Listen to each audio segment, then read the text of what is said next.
일단 작년 한 해 정말 좋았어요. 세계 1위를 할 정도로 우리 증시가 좋았고 아니 올해도 사실 뭐 4,500, 뭐 5,000 이렇게 내놓은 그 하우스들이 증권사들이 있는데 1년 목표치를 단 3, 4일 만에 이뤘다는 얘기가 지금 나올 정도로 지금 아주 뜨겁거든요. 맞습니다. 앞으로의 전망 어떻게 보세요? 일단 저는 뭐 모르는 분들이 계실까봐 잠깐 말씀드리면 20년 넘게 주식 애널리스트 활동을 했었고요. 그래서 이제 주식시장에 대해서 많이 이제 고민하고 뭐 지금도 리서치를 하고 있는데 저는 코스피를 5,500까지 일단 봅니다. 올해. 아, 그래요? 예, 그래서 이런 지수에 대한 전망치는 여러분들이 필요해요. 왜냐면 그래야 내가 행동을 할 수 있으니까. 그렇지. 그게 맞다 틀리다를 떠나서 저는 일단 5,500까지를 일단 보고 있고. 근데 왜 그렇게 생각하시는지 그 근거. 세 가지 이유죠. 첫 번째는 뭐냐면 일단 외국인들이 한국의 주식을 사줄 거다라고 보고 있어요.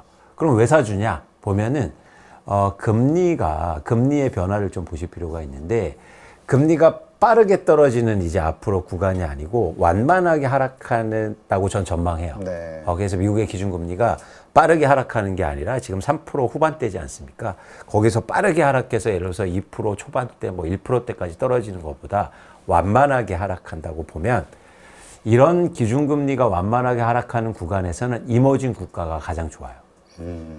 그 중에서도 밸류에이션이 가장 싼 대한민국이. 우리가 가장 PER이 낮다고 하긴 하죠. 그쵸? 글로벌리. 그리고 PBR도 가장 낮아요. 이렇게 올라도 1.5배밖에 되지 않거든요. 네. 그러면은 가장 밸류에이션이 낮고 그리고 이머징 국가로 자금이 몰릴 텐데 대한민국이 가장 유력하다. 그럼 외국인들이 사줄 거다. 첫 번째. 두 번째는 뭐냐면 AI 관련돼서 투자가 계속적으로 이루어지는데 AI 관련된 특히 반도체가 가장 밸류에이션이 낮아요. 삼성전자 보세요. 그렇죠. 마이크론은 막 어제 막 10%씩 막 오르는데 맞아요. 삼성전자 그만큼 못 쫓아갔단 말이죠. 그래서 반도체가 상승 가능성이 있다. 근데 지금 삼성전자나 SK 하이닉스가 시가총액에서 차지하는 비중이 한 40% 정도 된단 말이죠. 이 두 종목이 5% 정도 오르면 지수가 2% 오릅니다. 그러니까 그만큼 대형주 비중이 높다는 거거든요. 그래서 반도체가 오를 거다. 두 번째 근거. 세 번째는 뭐냐면 주식 정상화죠. 주식시장 정상화. 상법 개정도 이루어지고 있고 그리고 정부에서 계속 개혁을 만들고 있는 조치들이 이루어지니까 이 삼박자가 잘 어우러지면 충분히 상승 가능성이 있다라고 보고 있는데 제가 5,500 얘기할 때 사람들이 너무 높은 거 아닌가 이런 얘기를 했는데 벌써 4,500이거든요. 4,600? 아니 그냥 한 4,500 좀 넘었다. 그렇죠, 그렇죠. 그러니까 그런 차원에서는 저는 여러분들이 조금 그 지수의 상단을 열고 보셨으면 좋겠다. 충분히 가능성이 있다. 그런 말씀을 드립니다. 네. 자, 그렇다면 사실 우리가 이전에는 부동산으로 재산을 증식한 분들이 참 많았죠. 네. 일반인들이 또 집 한 채 사는 게 가장 큰 재산 증식 수단이라고 생각했었고 근데 이제 너무 많이 올라가지고 그 큰 돈을 모으기가 어렵단 말이에요. 맞아요. 대출도 잘 안 되고. 맞아요. 이럴 때 재산을 증식할 수 있는 방식이 이제 주식 투자 아니냐. 이제 정부에서도 그걸 밀고 있는 거고. 어떻습니까? 근데 일반인들은 또 내가 돈이 많아야지 하는 게 또 주식 투자라고 생각할 수도 있어요. 이 주식 투자에 누가 할 수 있는 것인지 그리고 어떻게 잘할 수 있을지 잘한다는 건 결국 돈을 벌 수 있을지 좀 알려주신다는. 그러니까 그 얘기를 하려면 이제 2시간 동안 해야 되는데요. 그러니까 어쨌든 짧게만 최대한 말씀드리면 주식시장 그리고 주식 투자의 장점은 작은 자금, 적은 자본으로도 충분히 가능하다. 그래서 일단 하시는 게 중요하다는 말씀을 드려요. 그래서 하시면서 어떤 상황도 공부하고 배워나가는 과정이 되게 필요하고요. 어쨌든 시작하시라. 그게 중요하다. 자금을 따지지 않는다. 주식시장에서 흥미로운 특성은 뭐냐면 돈이 많다고 해서 돈을 많이 버냐? 그렇지 않습니다. 저는 돈 많은데 주식 투자 실패하는 사람 엄청나게 많이 봤어요. 네. 대표님도 많이 보셨잖아요. 그렇죠. 돈의 규모가 중요하지 않아요. 나이, 성별, 학력, 지역 따지지 않습니다. 그렇기 때문에 저는 상당히 공평하고 평등한 시장이라고 보고 있는데 그런 측면에서는 지금 여러분들이 주식에 대해서 관심을 많이 가졌으면 좋겠다는 말씀을 드리는데 안타까운 게 있어요. 뭐냐면 예를 들어서 지난해 한국의 코스피가 저점에서 한 80% 정도 올랐는데 그러면 모두 다 돈을 벌었을까? 그렇지 않습니다. 그렇죠. 편차가 너무 많이 커요. 이건 부동산 격차보다도 훨씬 커요. 무슨 얘기냐면 자산이 많은 평균적으로 자산이 많은 20% 안에 드는 그 가계의 주식을 갖고 있는 그 금액이 평균 금액이 얼마냐면 7천만 원이에요. 그런데 상대적으로 하위 20%, 그러니까 자산 순자산 1분이라고 하는데 이분들이 갖고 있는 주식의 평균 자산은 70만 원밖에 되지 않아요. 네. 100배가 차이가 납니다. 엄청나네요. 네. 그러니까 여기서 주가가 오르면요, 빈부의 격차와 자산의 불평등은 훨씬 더 커질 거예요. 근데 왜 그 많은 대다수의 사람들이 주식 투자는 한다고 하지만 금액을 적게 할까? 그건 두 가지 이유입니다. 첫 번째는 뭐냐면 좀 근본적인 이유일 수도 있는데, 나 주식 투자할 돈이 없어.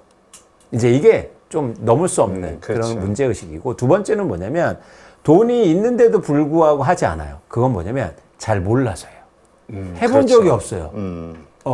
그래서 두 번째는 우리가 극복할 수 있잖아요. 그래서 이제부터라도 주식 투자를 시작하면서 조금씩 배워나가고 학습하고 또 8.15 모니터 열심히 보시면서 시작하시면 좋겠다.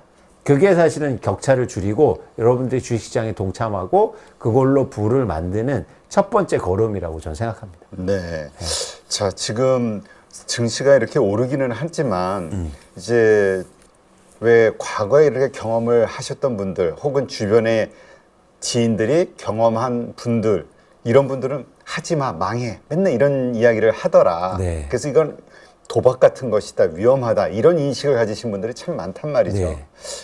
그거는 이제 아무래도 우리가 막 급등주 쫓아다니고 무슨 작전주 쫓아다니고 이런 걸 했기 때문이라고 보는데, 맞아요. 건전하게 계속 우상향으로 계속 오를 수 있는 그런 어떤 미국 같은 환경이 우리도 만들어질 수 있을 거라고 보시나요? 일단 두 가지인데 계속 오르는 주식은 없습니다. 예를 들어서 미국도 계속 올랐다고 표현하지만 이게 지수 S&P 500 같은 걸 보면 지수를 한번 여러분들이 장기적으로 한번 보세요. 계속 오른 게 아니라, 왜냐면 이렇게 변동되다가 한 번에 팍 오르고 또 한 번에 팍 오르고 이런 기간이 그렇죠. 중요하고, 나머지는 뭐 미미하거나 하락한 구간도 많거든요. 그래서 결국엔 이렇게 빠르게 상승하는 구간에 투자를 하고 있느냐가 되게 중요한데, 전 지금 대한민국이 그 초입이라고 생각해요. 그래요? 그동안 계속 오르지 않다가 이제 오르기 시작했다. 네. 그렇기 때문에 여러분들이 관심을 가져야 되는데, 이제 그거 더하기. 또 중요한 건 뭐냐면, 그래서 주식 투자의 방법에 대해서 여러분들이 배워볼 필요가 있습니다. 주식 투자는 어떻게 하는 거지? 그게 되게 중요해요. 어떻게 하는 겁니까? 굉장히 많죠. 배워야 할 게 많은데, 그 중에서도 이제는 말씀드리고 싶은 게 뭐냐면, 원칙은 이겁니다. 수익은 늘리고 손실은 줄여야 돼요. 그렇죠. 이게 절대절명의 가장 중요한 원칙이에요. 다시 한 번만요. 수익은 늘리고 손실은 줄입니다. 네. 근데 우리는 철저하게 반대로 해왔어요. 손실은 늘려요. 그리고 수익은 금방 줄여요. 무슨 얘기냐면, 주가가 빠지면 오래 갖고 있고요, 주가가 오르면 금방 팔아버립니다. 반대로 해야 돼요. 삼성전자가 오르면 야 10만 전자야, 발로 팔아버려요. 근데 13만 됐잖아요. 그렇죠. 오르는 주식을 왜 팝니까? 갖고 있는 거예요. 반면에 빠지면요, 손절매를 하셔야 돼요. 무조건요. 그런데 빠지면 그걸 못해요. 이게 문제인 거예요. 그래서 여러분들이 이 투자 원칙을 철저하게 지키시라. 어떤 주식이 됐건. 예를 들어서 오르면 팔고, 오르면 갖고 있고, 빠지면 파셔야 된다. 요거 하나만 지키면 계좌는 불어난다. 그렇죠. 또 하나 여기서 더해서 아까 지수를 말씀드렸으니까, 내가 초보라고 처음 투자하시는 분들은 지수에 투자하시면 좋겠다. 네. 한국 지수에. 그래서 ETF. 여기도 보시면 코덱스 지금 선전하고 있지 않습니까? 코덱스. 너무 좋은 거죠. 한국의 코덱스, ETF. 지수에 여러분들이 투자하실 수 있는 방법은 없어요. 그렇죠? 그런데 이런 ETF를 통해서는 지수에 투자할 수 있거든요. 충분히. 그래서 꾸준하게 여러분들, 일단 퇴직연금 이런 데서도 ETF, 한국 지수 비중을 좀 늘리시는 게 일단 순차적으로. 그러면서 이제 공부를 좀 해보시고 학습도 해보시고 이러셨으면 좋겠다는 말씀 드립니다. 네. 지금 그 개미 투자자든가 우리 개인 투자자들이 그 너무 쉽게 사고 쉽게 팔고 이 짧은 단타 매매, 이게 그러니까 회전율이 너무 세다. 맞아요. 뭐 이런 얘기들도 있잖아요. 맞아요. 이게 이제 우리 증시의 문제라고. 네. 근데 뭐 조금 최근에 바뀌는 경향이 있습니까? 바뀌고 있어요. 중요한 건 뭐냐면, 최근에 지수가 오르는데, 그리고 일부 종목들이 주가가 오르는데 거래량이 줄고 있어요. 아, 이건 뭐냐면 주식을요, 이제 오래 갖고 있기 시작했다는 거예요. 드디어 대한민국이. 이것도 한국의 지수를, 한국의 주식시장을 좋게 보는 이유이기도 합니다. 쉽게 말해서 과거에는 조금만 오르면 바로 팔아버렸다고요. 그렇죠. 이익 실현 막 이러면서. 그런데 이제는 오르면 올라도 에이, 더 오르겠지. 기대감으로 안 팔기 시작했어요. 그건 거래량에서 나타나거든요. 그래서 거래량이 줄기 시작했다는 게 굉장히 중요한 의미가 전 있다고 봐요. 네, 그렇군요. 근데 참 말씀 들어보면은 정말 지극히 당연한 건데 참 그 당연한 거를 행동으로 옮긴다는 게 참 어려워요. 이 심리, 우리 심리를 이거 어떻게 바꿀까, 이 개조를. 그러니까 이게 관성을 이기셔야 돼요. 무슨 얘기냐면 어떤 관성이냐면 주식 투자하면 아까 말씀드린 것처럼 오르면요. 어떤 관성이 끌어들이냐면 야 빨리 팔어 빨리 팔어 이게 저를 끌어들여요. 그렇죠. 그거를 끊으셔야 돼요. 반면에 주가가 빠지면요. 여러분 경험해 보세요. 제가 여러분들 강연 나가면서 직접 뵐 때마다 가장 많이 듣는 질문이 뭐가 있는지 아십니까? 뭐죠? 저 2차 전지 50% 물렸어요. 어떻게 해요? 제가 2차 전지를 좋다 나쁘다를 드리고 싶은 말씀이 드리는 게 아니에요. 이런 일이 벌어졌으면 안 됐다고요. 빠지면 팔았어야죠. 왜 안 팔았을까요? 그건 빠지면 관성이 어떤 관성이 생기냐면 야, 너 팔면 안 돼. 금방 오를 거야. 그러면서 계속 갖고 있었단 말이에요. 네. 그러니까 어떻게 주식이 50% 빠지는데도 아직 그 주식을 갖고 있다? 10% 이상 빠졌으면 팔았어야죠. 그건 두 가지 문제가 있어요. 뭐냐면 손절매를 못해서 나타난 문제는 뭐냐면 손절매를 못해서 손실을 키울 가능성이 클 뿐만 아니라 그것 때문에 다른 걸 못하잖아요. 네. 이러면서 그렇게 팔아서 다른 걸 했으면 그렇죠. 얼마나 좋았겠어요. 이 두 가지 문제 때문에 여러분들이 관성을 이기셔야 된다. 다시 한 번만요. 오르면 갖고 있고 빠지면 파는 거예요. 지금 반도체 왜 팝니까? 오르는데? 그렇죠. 오르는데 왜 팔아요? 그러게 뭐 지금 이익은 점점 커진다라는 리포트들이 계속 나오는데. 아니 그 주가가 오르잖아요. 예를 들어서 여러분 삼성전자나 SK 하이닉스가 갑자기 10% 빠질 것 같으세요? 그러면 갖고 있는 거예요. 예. 이 투자에 대한 방법만 잘 지키셔도 여러분 자산이 불리실 수 있다. 네.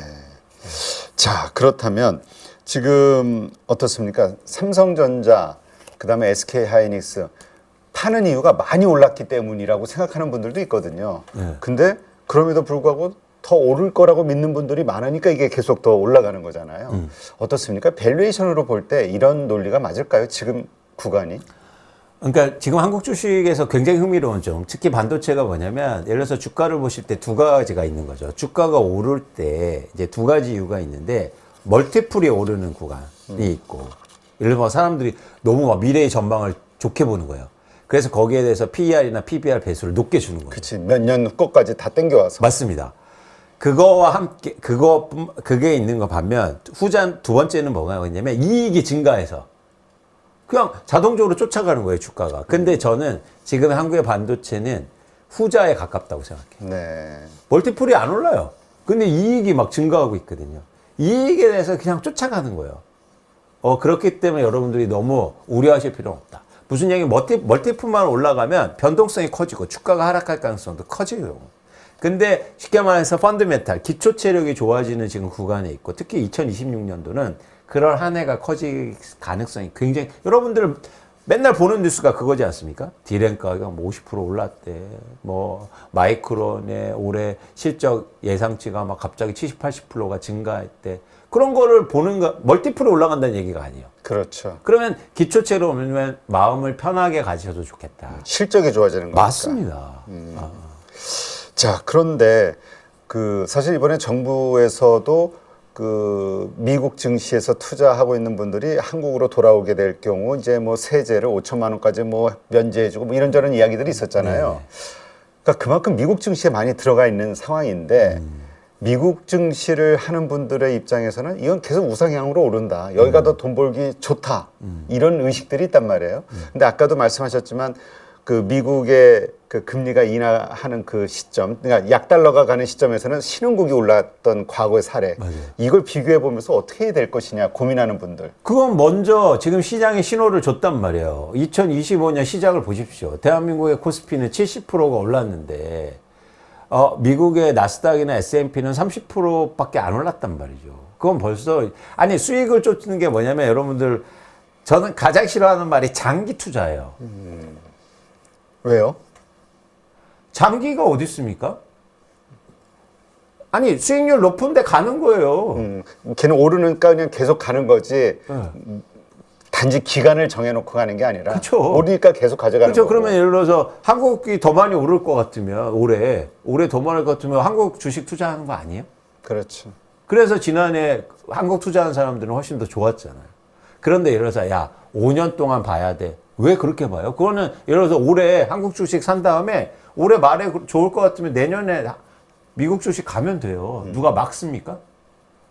그러니까 여러분 그런 어떤 그 뭐 장기 투자라는 그런 거에 프레임에 갇히지 마시고 유연하게 행동하시면 돼요. 유연하다는 차원에서는 훨씬 더 한국 주식이 좋다라는 얘기를 드리는 거예요. 네, 그렇군요.